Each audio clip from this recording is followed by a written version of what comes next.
In today's journey, we will show you how to create a robust fermentation controller that is enabled with Wi-Fi. This is a great entry-level maker project that doesn't require any soldering, just an ESP32. Doesn't even have to be an official Lowland brand. But of course, we have included links in the description so that you can purchase as well if needed, along with a summarized step-by-step list in case you get lost along the way. And do remember that this is a modular setup, so you can customize it to fit your needs. So don't think that just because we're showing how the tilt fits into all this doesn't mean that you need to use one, as they are kind of pricey. Of course, if you do decide to use one, it will be able to function as the beer thermometer and report back the specific gravity throughout fermentation. And although this project does not include data logging, it can be incorporated into a Fermentrack setup that does. So only get the tilt if monitoring specific gravity and the beer thermometer being wireless is important to you. Otherwise, you only will need the Inkbird Smart Thermometer model number IBS TH2+. While there are other models out there, we recommend sticking to this one.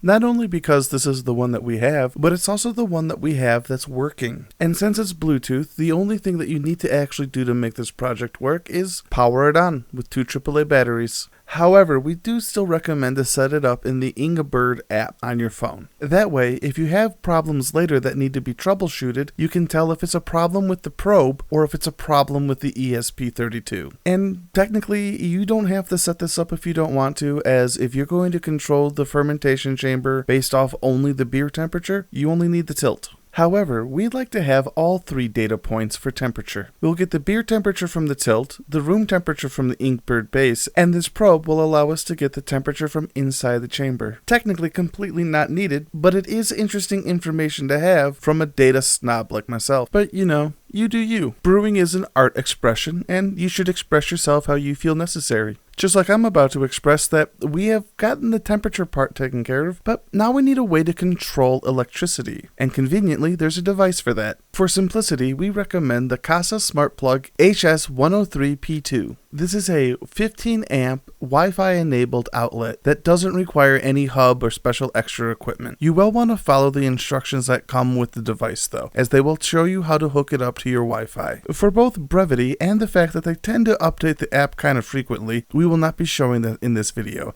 Instead, we will be focusing on how to actually set up the BrewPi ESP software itself. And without further ado, let's get into it. And this may be some people's hardest part, as we will need to plug this into a computer. And don't worry, your screen shouldn't look like mine right now, as mine already has it installed, and we will be reinstalling BrewPi ESP on this device. So don't freak out yet. And what's really cool is that Torak went ahead and made a really cool, easy to use device that, oh, that's right, it's a little tricky to install from GitHub if you're not used to it, but luckily, he's created a web-based version too. You just go to web.brewflasher.com and just be careful to not get distracted with all the other projects available. We need BrewPi ESP, then in device family select ESP32, and in firmware select BrewPi ESP32, whatever version, Wi-Fi TFT. If you're confused and want to make this easy for yourself, purchase parts directly from Torak himself through his Tindy page, where you can order the BrewPi project, which will come with an ESP32 board, a TFT screen, the cable, and a case to put it in, all delivered right to you. It's also a great way to help support the community that has created such great projects that make homebrewers feel like professional brewers at a fraction of the cost. And you know, while we're at it, if you have any more love to go around, please check out some of Phil's art to help support the stupid things he decides to buy. Well, not that this project's stupid, but he did just spend way too much money on a microscope, so please help us. But back to the task at hand. Once you've selected the version of the software you wish to install onto your device, click Flash to Controller.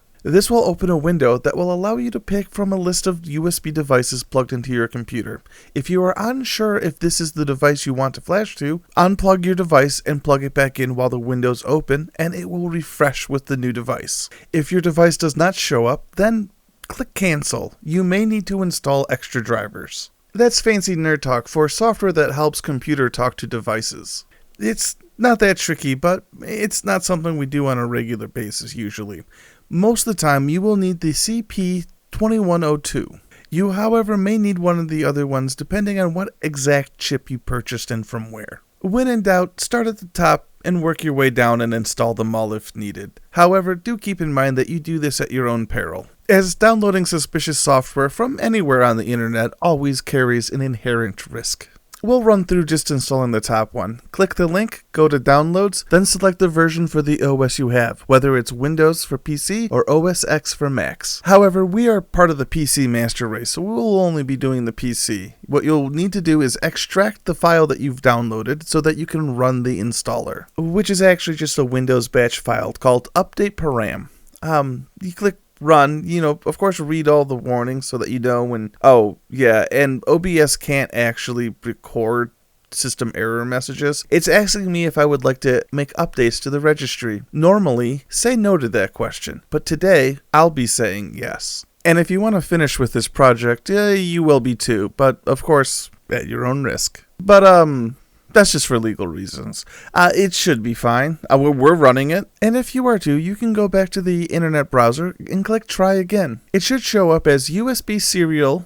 COM is going to be whatever port it's actually plugged into on your computer. So that number may be different, but it should be paired at the end. Then click Connect, then install BrewPi ESP, then click Install again. That's just to give you a chance to be sure that you're doing what you want and warning you that whatever's on there will be erased. And right now we're watching this in kind of real time.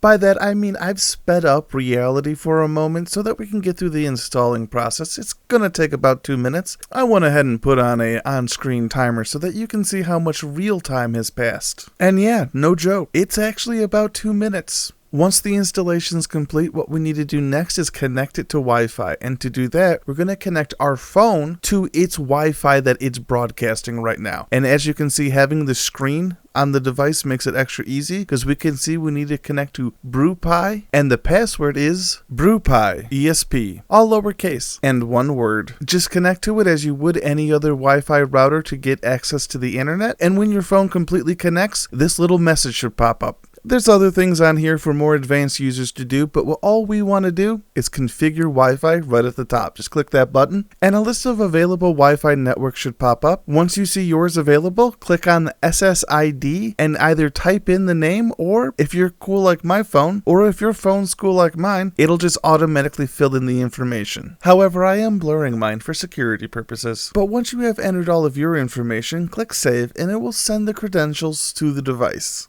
If you feel that you've hit a crash, it's better to reinstall than to try to force it. But once the reboot session has started, you will start to see more text show up on the screen. And that's why it's cool to have the screen, because it'll let you know what it's doing, such as trying to find the Bluetooth devices, telling you its actual name on the network, and what IP address it's connected to, without having to look it up some other way. I mean, it's also cool because it'll show all the information all the time, like temperature, gravity, and all that. But speaking of which, let's start setting it up. And if you get a site can't be reached error when you go to the IP address in your web browser, don't freak out. This is one of those situations that's usually fixed by just restarting the device. But if you're watching this, you're probably the person that tells your other family members to turn it off and turn it on again. And they're like, what's that gonna do? But then it works half the time. So just reboot it before you try to do a reinstall or commit that it's a failure. And again, if it doesn't show up right away, just give it a second. Make sure you give your router a little bit of time to make sure that it's completed the complete handshake. Like, I don't jump to conclusions just because it's told me the IP address right away. I like to wait until it's fully loaded up into the final display, like this one.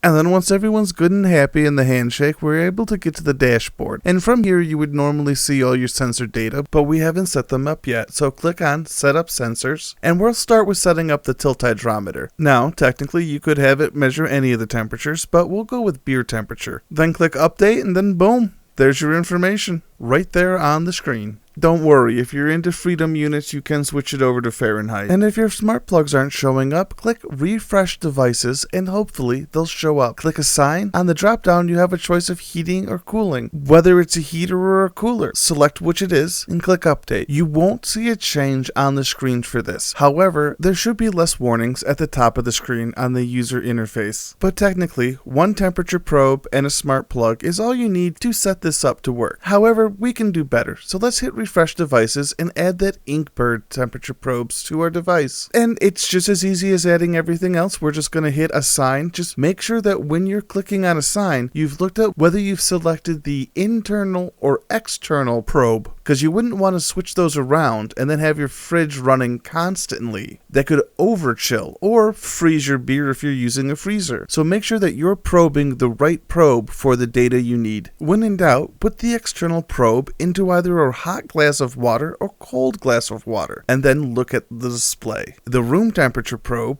should be room temperature, whereas the other one should be extremely high or low. And then you just can see that you've done it right. You can think of it as testing your equipment before you use it in the field. Speaking of which, the last thing to do is to go back to the dashboard so that we can turn the control system on. Go over by Control Mode and click Change. Here you can select either beer or fridge constant, meaning it will use either the beer or fridge temperature probe. Enter the temperature you'd like to maintain, and then Update. And then there it is. Once it's updated that information, you are ready to start fermenting with this controller. Or technically anything really you want to temperature control. I mean, why does this have to be for brewing? Could be used for almost anything. Well, temperature control wise. But that being said, we're basically done, other than to point you in the direction of where you can go from here. See, you can make multiples of these and then connect them all together to a Raspberry Pi, to which you can run Fermitrack. And what does that mean? Well, to keep a long story short, you're able to maintain fermentation temperatures and data log them for individual batches. So in the maxed out setup, you could have a fermentation chamber for your ales, your lagers, a cold crashing chamber,